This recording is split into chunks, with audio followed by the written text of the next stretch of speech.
Hello नमस्कार सत श्री अकाल अस्सलाम वालेकुम। कैसे हैं जनाब? तो साहब जून 9 जून को आपके भाई ने एक वीडियो अपलोड किया था। अब यार मैं फिर से वो 9 जून का वीडियो दिखाऊंगा तो थोड़े से आ जाएंगे चिढ़ के कि रिजवान जी आप तो दूसरों का क्रेडिट खा जाते हैं। अरे भैया, जो मैंने 9 जून की वीडियो में बात बोली थी कि मॉनसून सत्र पे मेरी नजर है, मुझे मॉनसून सत्र के बिल देखने हैं, मुझे 131st अमेंडमेंट परसीमन का डीलिमिटेशन का देखना है कि बिल क्या फिर से वापस आता है, क्या बीजेपी धीरे धीरे 2/3 की तरफ बढ़ रही है। तो 9 जून से पहले कितने मीडिया और कितने सोशल मीडिया ने यह खबर कवर की थी? अगर कवर की होगी तो मैं झूठा और नहीं कवर की होगी तो भैया फिर मैं सच्चा। लेकिन दिखाऊंगा नहीं 9 जून का वीडियो, क्योंकि कुछ लोगों को खामखा मिर्चा लग जाती है।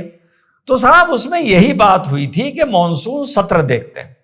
दिल से एक बात निकली थी कि देखना है कि 131st अमेंडमेंट डीलिमिटेशन का और जो वो महिला आरक्षण के साथ क्लब किया गया है महिलाओं के 33% रिजर्वेशन के लिए, वो फिर से आता है नहीं आता है।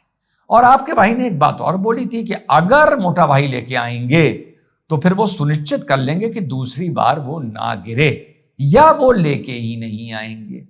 तो इस विषय पर ये 9 जून को एक हमारा वीडियो बना था और आज तारीख हो गई 18 और अब ये सोर्सेज बता रही हैं कि यस, बीजेपी बड़ी गंभीरता से मन बना रही है कि डीलिमिटेशन बिल फिर से मॉनसून सत्र में पेश होना है और इसके लिए non BJP non NDA alliance से अंदर अंदर बहुत वार्ता चल रही है। वार्ता इतनी चल रही है कि जयराम रमेश ने खिसिया के ये बोल दिया है कि एनडीए की फिल फॉर्म जो है वो है नेशनल डिफेक्टर अलायंस। इतने जबरदस्त डिफेक्शन प्लान किए जा रहे हैं, लेकिन उन्होंने साथ में ये भी बोला है 2/3 मेजॉरिटी तक एनडीए नहीं पहुंचेगा। हो सकता है ना पहुंचे, मैं क्यों कमेंट करूं, मैं क्यों किसी की पार्टी का प्रवक्ता बनूं। नहीं पहुंचेगा कोई बात नहीं, उस पर भी एक प्रोग्राम अपलोड कर देंगे, पहुंचेगा तो उस पर 2 प्रोग्राम अपलोड कर देंगे। तो साहब 9 जून वाले वीडियो में जो मैंने बताया था कि बीजेपी 310 के पार, और शुरू से हम लोग ये बात कर रहे थे कि विधायकों से ज्यादा टीएमसी के सांसदों में बीजेपी इंटरेस्टेड होगी। अब जब विधायकों का नाम आया तो चलते चलते एक बात और बता दूं कि ऋतव्रत जो हैं, जो टीएमसी के लीडर ऑफ ऑपोजिशन बन गए हैं विद इन द अपना घटक दल, और वहां के अध्यक्ष ने विधानसभा के उनको मान्यता दे दी थी।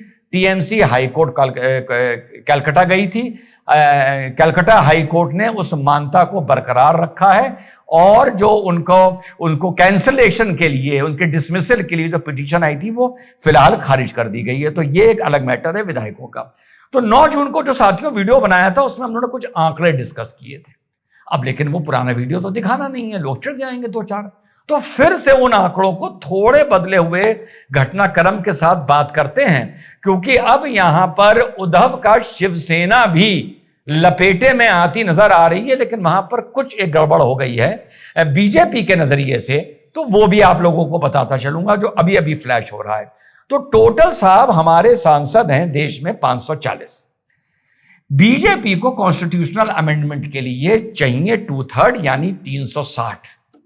इससे पहले जब डीलिमिटेशन बिल आया तो बीजेपी को वोट पड़े 298, यानी 2/3 मेजॉरिटी से बीजेपी 62 के शॉर्टफॉल में थी। अब उसके बाद यहां पर चुनाव होते हैं, विधानसभा होता है, तमिलनाडु में होता है, विजय जीत के आ जाता है, कांग्रेस डीएमके के पीठ पर छुरा मार देती है, डीएमके बिदक जाता है, आग बबूला हो जाता है। अध्यक्ष लोकसभा को पत्र लिख देता है कि हम कांग्रेस के साथ बैठना तक नहीं चाहते हैं और डीएमके अलग हो जाता है। ध्यान रहे कि जब पहले यह परसीमन आया था तो डीएमके ने सरकार के खिलाफ वोट किया था। हो सकता है वो अभी वो सरकार के खिलाफ करे। दोनों पहलू लेके चलते हैं। तो पहला पहलू ये लेके चलते हैं कि डीएमके ना सरकार के फेवर में वोट करता है ना विपक्ष के साथ खड़ा होता है, वो वोटिंग के दिन गायब हो जाता है। जब वो वोटिंग के दिन अगर गायब हो जाता है, जो अक्सर पॉलिटिकल पार्टीज करती हैं, तो अब सरकार को कितने वहां पर सांसद चाहिए मेजॉरिटी 2/3 मेजॉरिटी तक पहुंचने के लिए, क्योंकि डीएमके के 22 हैं। तो जब वो गायब हो जाते हैं तो सरकार को चाहिए 340 सांसद मॉनसून सत्र में ये मानते हुए डीएमके गायब होगी तो 340 सांसद चाहिए 2/3 के लिए। अब इन 340 का क्या जुगाड़ बढ़ा रही है सरकार? 298 तो इनके पास हैं, ये मान के चलना है। टीएमसी के 22 ने तो ऐलान कर दिया है कि हम एनडीए के साथ खड़े हैं। तो ये कितने हो गए? ये हो गए 320। और अब साथ में आने की बात हो रही है, अभी बता दूंगा इसमें क्या प्रॉब्लम आई है। 6 उद्धव ठाकरे ग्रुप के सांसद, जो कुल मिलाकर 9 थे, एंटी डिफेक्शन के लपेटे में ना आए इसके लिए कम से कम 6 को टूटना पड़ेगा। और अगर 6 ये टूट जाते हैं तो बीजेपी या एनडीए पहुंच जाता है 326। ये हम मान के चल रहे हैं कि डीएमके गायब होता है, एब्सेंट होता है।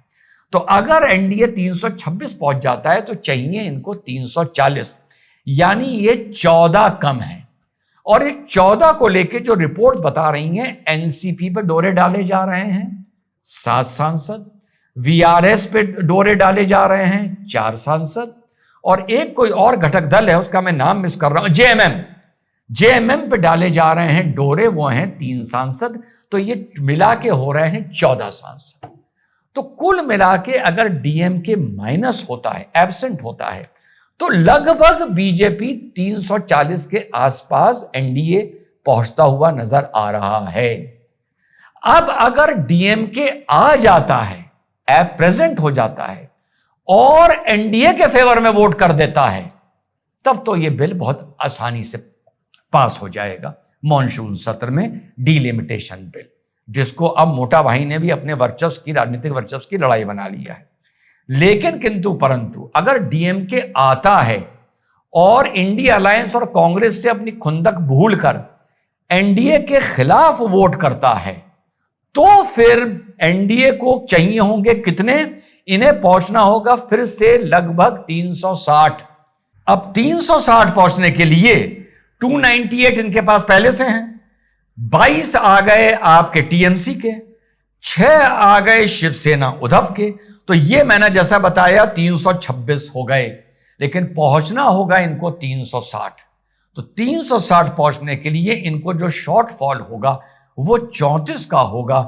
वो एनसीपी, जेएमएम और वीआरएस जैसी पार्टियां भी मिलकर नहीं पूरा कर पाएंगी। तो फिलहाल जो ज्यादा दामोदार है, इस पूरी लड़ाई का जो बवाल है, वो डीएमके पर ज्यादा निर्भर कर रहा है।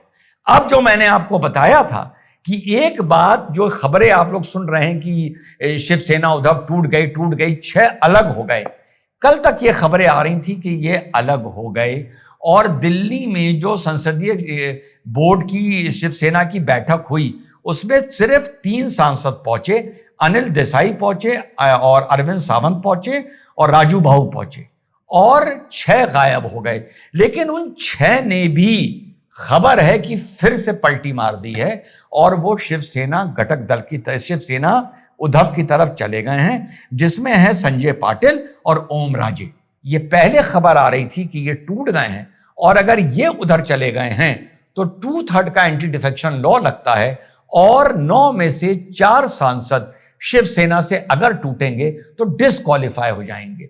तो बहुत इंटरेस्टिंग खेल खेला जा रहा है इस टाइम मॉनसून सत्र के बिल को लेकर। जैसा अभी मैंने स्ट्रैटेजिकली वीडियो में आप लोगों को बताने की कोशिश की इन अ वेरी ऑनेस्ट वे कि कहां पर बीजेपी खड़ी है और किस सूरत में कहां पर खड़ी होगी। तो यह है साथियों इस टाइम जो पूरे देश में सांसदों को लेकर पकड़ धकड़ चल रही है, और मॉनसून सत्र से पहले यह किसी न किसी लॉजिकल कंक्लूजन तक मुझे लग रहा है जरूर पहुंचेगी। आप लोगों को अपडेटेड रखूंगा। जय हिंद, वंदे मातरम, खुदा हाफिज।